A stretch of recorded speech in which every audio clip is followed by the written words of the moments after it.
He said he's got his gypsy blood. They're originally from India. So These man. I'm not even laughing at that. I don't know the truth behind it, but them man are wild, innit? Technically, gypsies are originally from India, innit? He said some of my ancestors have land out there. Love He's just gonna go out there and it. chill with them. So he's gone back to the motherland. Yeah. Asylum Blue Baby. CANELO ALVAREZ stops Avni Yildirim after 3 rounds. Pretty much what everyone expected. Most people bet on the first 6 rounds. So everyone expected Canelo to beat him up. What do you make of the fight? Well, yeah, obviously he done what he had to do, innit? Boy. I think that's a message for a lot of fighters out there. A lot of fighters, they'll have a mandatory coming up and they'll fight in 6 months. Why don't you just go in there? Say that again, they'll have a mandatory coming up. Yeah, they'll fight twice a year. They do the mandatory, then they'll have another fight. voluntary, yeah. Canelo said, I need to fight this guy. Cool. Yeah. Give me 3 rounds in January and I'm back in May, innit? Yeah. The only positive is he got his mandatory out of the way straight away and he lands up the big fight, which is Billy Joe Saunders in May. Obviously, the debate in that sense still on the Yildirim fight is how did he become mandatory in the first place? He just got beat 2 years ago. That was mandatory now. What, 2 years ago? That was his last fight? Yeah, got beat. So, yeah, bit of politics there, innit? Obviously, WBC, Mauricio, the Mexican flag and all that. Mauricio money man, innit? But obviously, Canelo's done what he's needed to do to get himself in that situation to be able to get away with fights like that. So obviously, ain't gonna get into the negatives on it, innit? Yeah. Just say fair play to them, man. That's a reminder. I remember a few years ago, Canelo said he's never fighting for the WBC belt again. That what he how said? they done him, innit? Yeah. Yeah. And then a couple of years. Money talks. Yeah, innit? money talks. Money talks. So what do you make of the Billy Joe fight? Boy. Hold on. First, have you watched the Billy Joe interview with IFL TV? No, recent one. Yeah, he's done the weirdest interview ever. Obviously, the fight's got announced. They call him up. And how do you feel about getting the fight? Say, yep, I'm very thankful to Canelo. Just going to go in there, get beaten up. Is that what he said? Yeah, just there for the payday. Yeah. Obviously, he's not being serious, but it's just weird to see a guy, biggest fight of your life, what you've been waiting for time. I'm going to go in there, take my paycheck, get banged out. See, he like obviously him and Tyson Fury, obviously gypsy background and that they're very outspoken and very wild within their interviews and all of that. So I wouldn't expect anything straightforward or normal from Billy Joe, but I can imagine the preparation and obviously everything else behind the scenes is gonna be serious as anything and as professional as anything. So obviously it's a sick fight. That's the fight. Realistically, everyone says is Canelo's biggest threat stylistically. And it's mad because it's like, not long ago we had the discussion on that fight and I'm pretty sure everyone was saying Canelo, how he does it. And it's one of them, when the fight actually officially gets made, that you just get that feeling that, boy, Billy Joe, you know what I mean? He's been asking for this fight for how long, he's been calling for this fight. If he really is serious, and he's been serious in the last couple months in his lifestyle and he's training and everything he needs to be doing, who's to say he can't pull it out of the bag? And if he does, you think 1 fight, 12 rounds, that is a legacy-making fight for Billy Joe Saunders. My biggest thing with Billy Joe is, does he have the power to keep Canelo honest and not just walk through him? I don't think so, no. No. I don't think so, no. I think similar to the Eubank fight in the way that in the later rounds, it was pretty much kind of holding on, I feel like. Because of the lack of power, he won't be able to keep him off. But obviously, his boxing ability, he should be racking up the early rounds points. And then it would just be a kind of staying sharp and basically not getting himself in trouble. I remember before I said Canelo's got some of the worst footwork of the top fighters. Yeah, started one of the biggest debates in boxing history. So with Billy Joe, obviously he's got better footwork. And that's what's really going to be the difference in the fight for me. If he can use that footwork just to keep Canelo moving, just keep not letting him set his feet. Because Canelo has to have his feet set before he throws a punch, innit? Yeah. Every time, and he needs to be set. I find he uses that jab where he might not be set, he might not be balanced, but it's always kind of lift him up and then sets and then gets into his body shots and his whipping shots, hooks and uppercuts and that. But yeah, he likes to plant, get set, get himself comfortable into position and then really let his shots fly, which nobody has really done against Billy Joe. So yeah, pretty much. No one's really had that chance to let off those convos, set himself to see where the holes really are, innit? Which will be tough. But as we said before, Billy Joe gets up for the big fights, innit? So you can expect the very best we've ever seen from Billy Joe Saunders. Would that be enough to win? Go on. Do you think his training in India is going to make a difference? Is he training in India? Yeah. Billy Joe? Yeah, Billy Joe's going to India. How comes? he said he's got his gypsy blood. They're originally from India. So These man. I'm not even laughing at that. I don't know the truth behind it, but them man are wild, isn't it? Technically, gypsies are originally from India, innit? He said Yeah. some of my ancestors have land out I there. love He's it. just gonna go I out there love and it. chill with them. So he's gone back to the motherland. Yeah, apparently. Listen, whatever gets you going, you know what I mean? Whatever floats your boat, man. Listen, only he knows. And I whether that's the truth behind the reasoning behind it, whatever it is, boxing is boxing. It don't matter where you are, you know what I mean? Don't really matter. Obviously, facilities ain't. Boxing's a raw sport. It's a basic sport. Billy Joe has the ability. He has. All he has to do is make sure he has that training camp. How long is it? How long are we from the fight now? 8 weeks. 8 weeks, basically. 8 weeks, right? So they would have been in training already. So as long as he does what he needs to do, don't matter where he is, I'm sure he's going to be more than ready. The heat and temperature. Obviously beneficial. Always going to be beneficial with hotter countries and that. It's harder. It's just humid, innit? And once you adapt to them sort of that training in that climate. But then the fight, where's the fight scheduled? They're looking at Florida, but some in the United States. Yeah. Florida's humid. So he's just be getting himself used to that. One thing I'll say to Billy Joe Saunders, make sure you get elite drug testing protocol or do your thing in India, bro. Yeah, Bombays, what you saying? Forget the Mexican beef, cuz. Get man bulked up on the Bombays. Me personally, I look forward to seeing Canelo, seeing how he goes about figuring out the problem that Billy Joe poses. Do you know what I mean? Like, obviously, we watch all of Canelo fights. We watch him, and everyone comes with a little bit of a different style, a little bit of a different problem to offer Canelo, but he always just looks comfortable in landing that heavy jab, getting them a bit uncomfortable, and then obviously him getting himself into a rhythm and just overwhelming people. And obviously Billy Joe is a whole nother problem because, like you said, I can't see for 12 rounds him even being able to get Billy Joe at a point where he can let 4 or 5 shots go. I think he just got to make use of the jab, maybe the lead left hook and the timing. I think his timing is gonna have to be spot on to unsettle Canelo early, to unsettle Billy Joe early. But I just look forward to seeing how he goes about it. If they make changes in training camp, or if he just does what he thinks he normally does and does best, and thinks if he does it to the best of his ability, it will be too much. 27th of March. It's actually quite soon. I didn't even realize. What is it? 27th of March. So this Bro, month, what's end that? of this month. 3 weeks. Yeah. Dylan Whyte versus Povetkin rematch is in Gibraltar. I think they're doing it because of the COVID protocol here, innit? Yeah. No point in doing it here. They can have fans there. I'm assuming so, because if they can't, they messed up. There's no point in Go going. America, go Russia, go anywhere else. So yeah, Probably be some fans there for that one. The rematch is there. Dillian Whyte's team, his legal team, are looking into the fight because obviously Povetkin said he needed more time before the rematch because of an injury. So he's asking, what's the proof of the injury?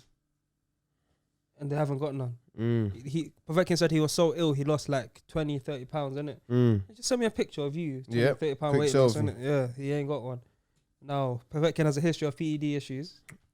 And obviously he's like a 41-year-old man. He got beat up in that fight a little bit. He so took he shots, yeah. He took big shots. Extra time just to get himself back to where he needs to be. Innit? Yeah. So either way, they're in a bit of legal trouble. But regardless, 27th of March, the rematch. What are we insinuating on this legal battle? You're just saying drug use. It's a Purist podcast. I'm just putting it out. Say no more. I'm just putting it out for the people. Yeah. Giving all the information we got. Okay, we speak the truth. That's it, innit? I won't even touch down on that side. Obviously, we don't know what will happen, but what happened within that. But obviously, the fight is set and it's set to go ahead on that day. Yeah. Yeah, 27th of March. Boom, bam, bam. Big fight. Yeah, big fight. Big fight. But Dylan has to win. No, swear down, man. He's going into a boxing match. It's a must win. Listen, me personally, I like Povetkin's style. I think he's a very underrated heavyweight in terms of the losses. He's only had top level losses, and obviously you say 41.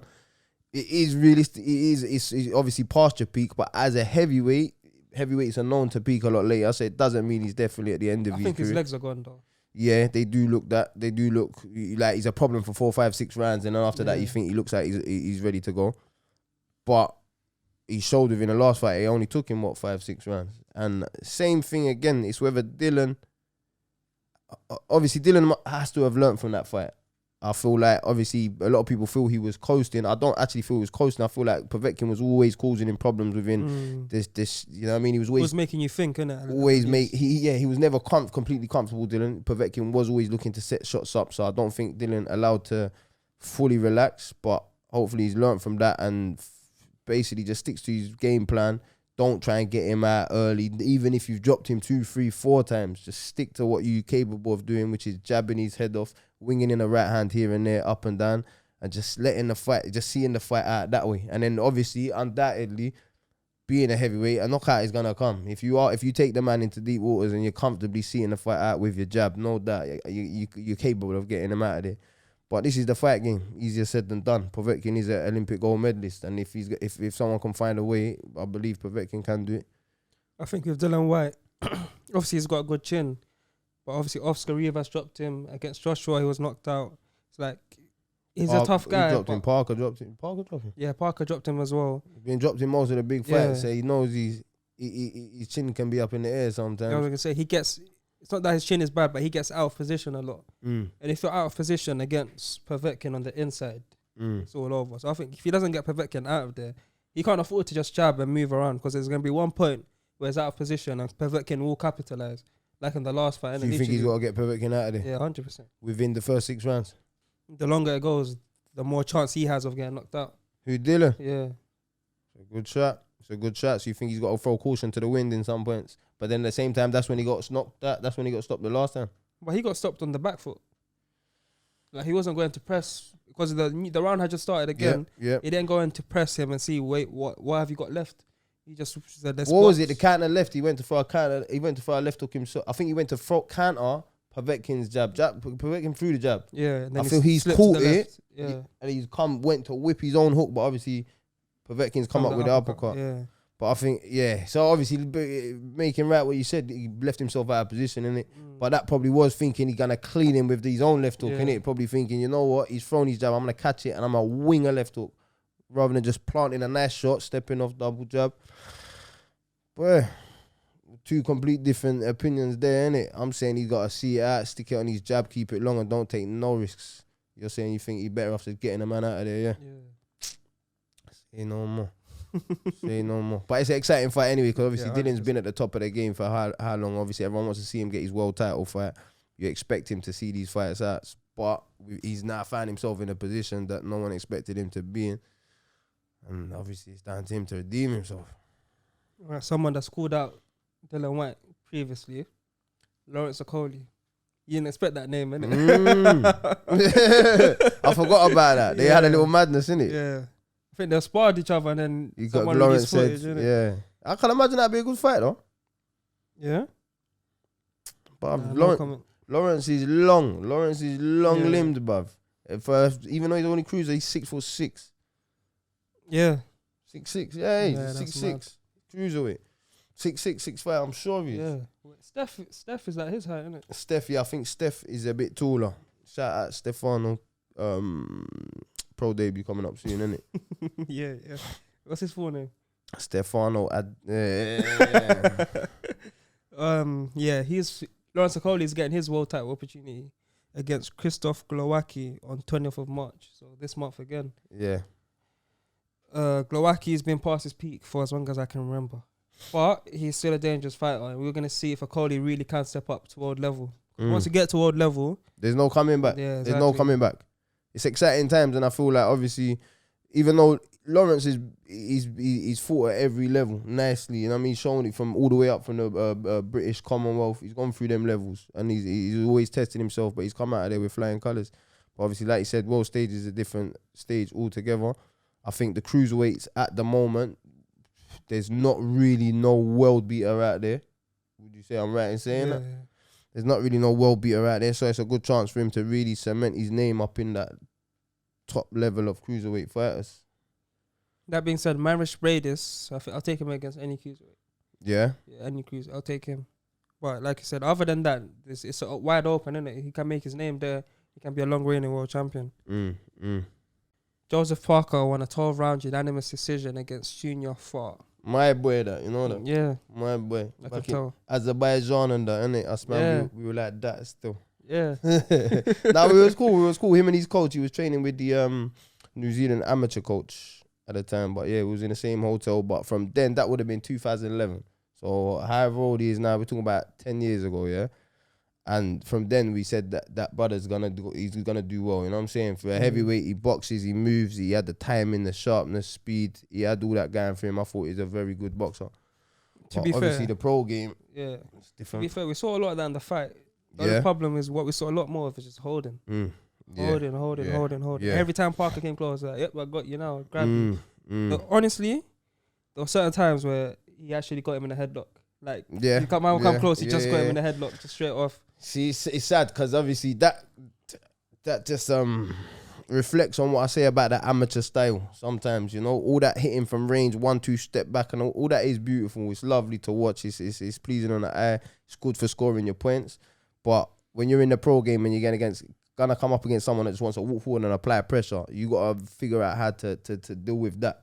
But a lot of these fighters that get set in their ways of boxing amateur style don't know how to, and they rely on literally holding, spoiling fights. Yeah, he had his moments, and it was a close fight. I think 2 of the judges had it quite close. One judge gave for 1 round. Yeah, ridiculous, isn't it? The face, innit? Ridiculous. But yeah, he's obviously, a lot of people think Parker won that fight, deserved to win that fight. It's one of them fights where I stopped scoring it. A lot of the rounds were close, but I stopped scoring. I was like, you know what?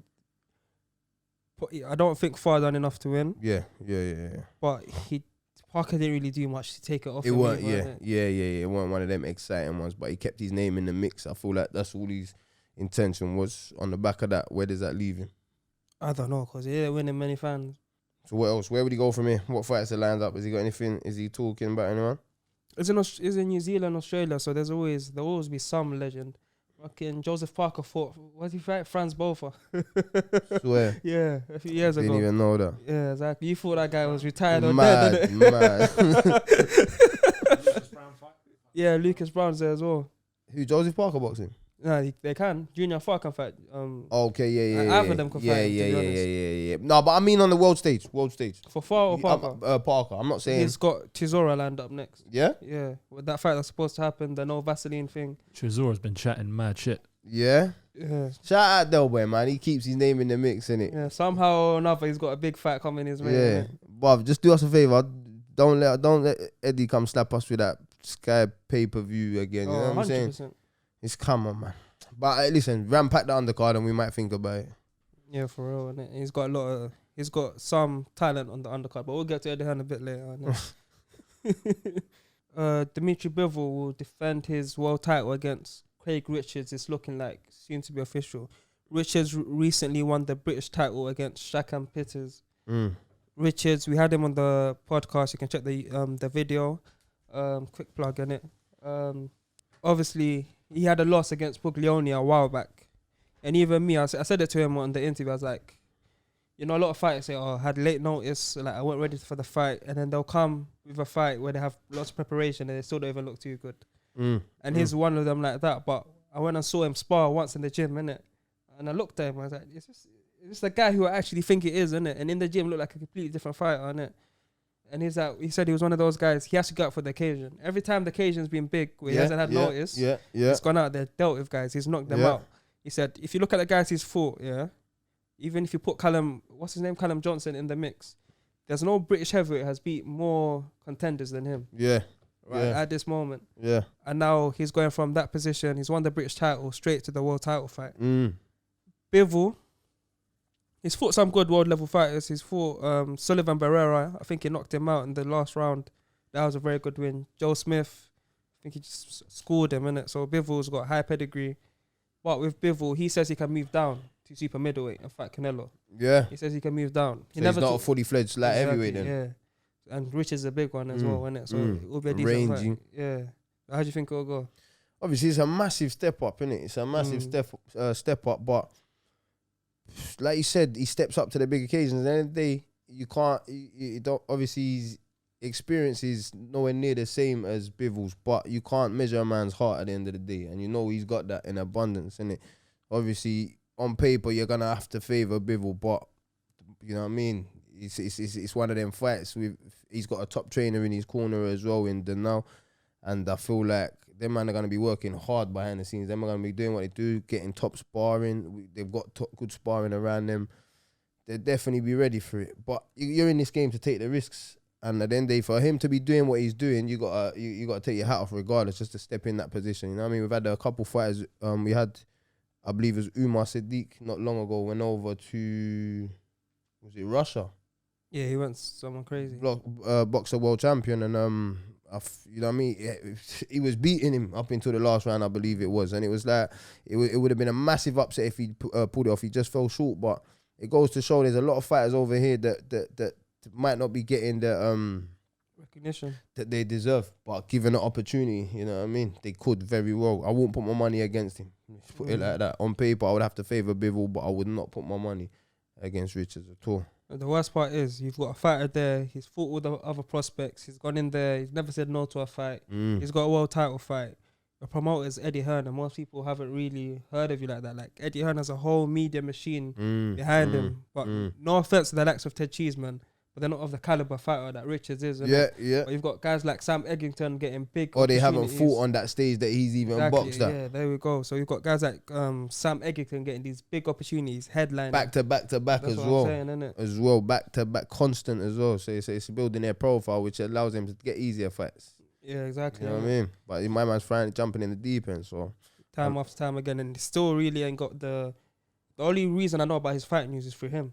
Yeah. Not free match Or any public social media outlet or anything hyping him up. Hopefully, once the fight is announced, Eddie Hearn will hype it, but he's probably gonna hype it more. So I've got Dimitri Bivol and a British fighter going at it, not so much. I'm hyping Craig Richards to win the fight and go on to see what he could do after. Yeah, exactly. But it's a big fight, that one. What was the date on that one? It's not been officially confirmed yet, but it looks like Bivol's struggling to really get opponents. Yeah. Most of the light heavyweights are at top rank. Obviously. Yeah, and a lot of them ain't gonna want to fight. He wants to take the fight. Innit? Yeah, Richards steps up. We do a technical breakdown on that one, stylistically, before the fight. Yeah. What, in the ring? Come on, mate. Showing Hashim in the ring again? Bivol or Beterbeiv? Who wins that one? If that's undisputed. Beterbeiv knocks him out.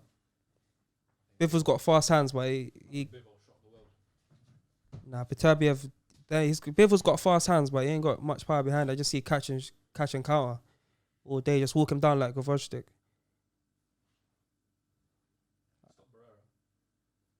The top round, though. Where we at? Ward couldn't stop Barrera. Ward's not trying to stop people. I love the cryptid code shit, fam. Adan Mohammed made his professional debut against Brett Fidel. Probably he's known as the best journeyman in Britain right now. He dominated him over 4 rounds. Like Brett Fidel's got a really hard head. Adan said after the fight, said the shots were hitting him. He was meant to be going over, but he just weren't. But it was a very good performance. Still, Adan, he showed his sharpness, his slickness. There was a couple times I've seen him do it in the gym, innit? Where he goes. Someone comes with a left hook, they can see coming a mile away. And by the time the guy's thrown it, Adan's already ducked under it and walked away. He just does a little walk off. A little duck pivot, the pivot one, spin round. Yeah. He showed his class. I feel like the performance oozed class. Like Adan he's a polished amateur. He's cleaned up the amateurs, and I feel like it showed. I feel like with his style, he's gonna be very hard to see anyone matching him on a boxing level. Obviously, he's still very young. He's still got a lot of maturing to do, a lot of developing to do. I look forward to seeing that development. I feel like once he starts, obviously, we've seen a lot of work behind the scenes with his coach, his top coach, and them man are working on the little things do you do to adapt to the pro game. And you even see a few things a few little pro tricks in that fight. And I feel like once he starts adding that to his game and starts getting a bit spiteful, he's gonna cause problems. For me, I feel like he walks through. He could very easily walk through domestic level, you know what I mean? Just on his boxing alone, because when the brother don't want to be hit, you don't get near him. Yeah. You know what I mean? So obviously he's still got to add a bit more to his game, but that will come within time as he gets a bit older, maturer. But for now, I feel like it's an exciting prospect. And talking about him, obviously, I believe what weight was it at? Super Bantam. I think so. Yeah. Super Bantam. On that note, we got another young amateur coming through, Umar Khan, that will be boxing. He's signed by Frank Warren, will be boxing, I believe, 27th of March.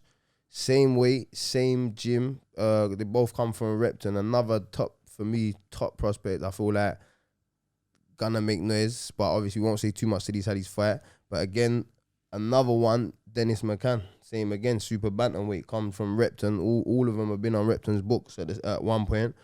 All of them exciting young prospects in the super bantamweight division. And I look forward to what they bring to the table, you know what I mean? I feel like them three there, for me, it's a bit similar to, you remember 2012, 2008, James DeGale, George Groves, and R.I.P. Darren Sutherland. He won the bronze medal in the 2008 Olympics. But they all turned over and it was just an exciting trio, you know what I mean? It was all fights talking about building, like they was building them up, you know what I mean? And I just felt like, and they added competition for each other.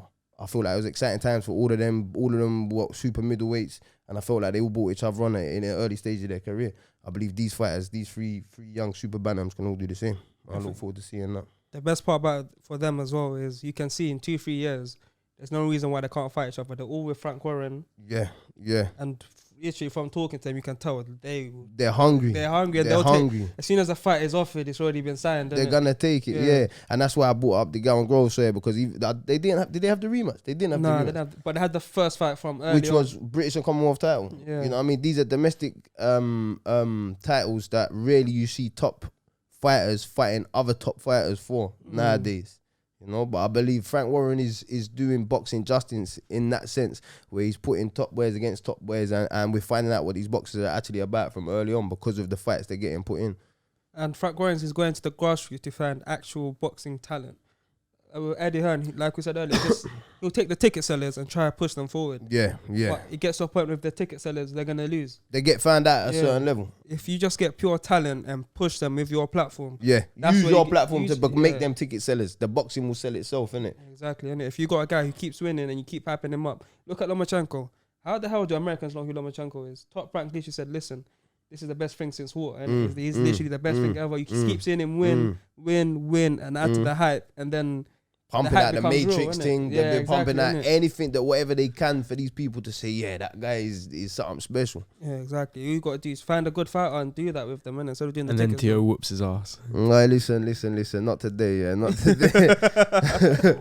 But now, real talk on the point, like it's the promotion side, and these young fighters have now got the backing of Frank Warren, and they have the ability to go very far. And obviously, I just look forward to seeing them. Hopefully seeing the fights that not saying necessarily all in with each other, but everyone just in with these hard fights. So you get to see them progress properly and see how they do progress, see how well they progress going through the ranks. Casey Kademi was the headline of that BT Sport app. It was a very close fight. For me, I felt like we've seen Casey in the gym done a lot of rounds. A few of my boys have done a lot of rounds with Casey, and it's like, he can definitely bring more to the table. For me, it was a close fight, and it was a very hard-fought fight. But I feel like he could be a little bit smarter in there at times. He didn't perform, for me, to the best of his ability.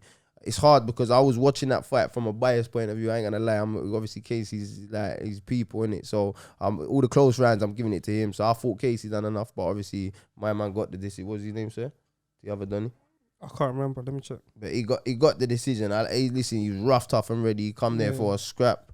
He put it all on the line for the fight, and obviously he deserved to walk away with the win. I think they might be talking about a rematch already, but it was an exciting, competitive fight. His name's Ijaz Ahmed. Like the whole bill was literally made for Casey, like as a showcase, isn't it? Yeah. And I think I'm not sure if it did, but sometimes occasion can get to people. Like it's his first time headlining. You're on BT Sport. You're broadcast fan of the whole country. And as we know, he can do better than what he showed, innit? Yeah. He has more to him. He has a lot more to him. Yeah. But this is boxing, innit? A lot of people, just what you can do in the comfort of your own gym or in front of your own coach on your bag or your pads. At the end of the day, the sport is a sport. It's when you're put on that spotlight, it's how you react to it. And obviously, that's a massive experience for Casey. There's a massive learning curve. And he could use that to come back and obviously only become a better fighter from it. Thank you for watching. Make sure you like, comment, subscribe. Leave a review if you're watching on Apple or Spotify. Thank you guys for watching.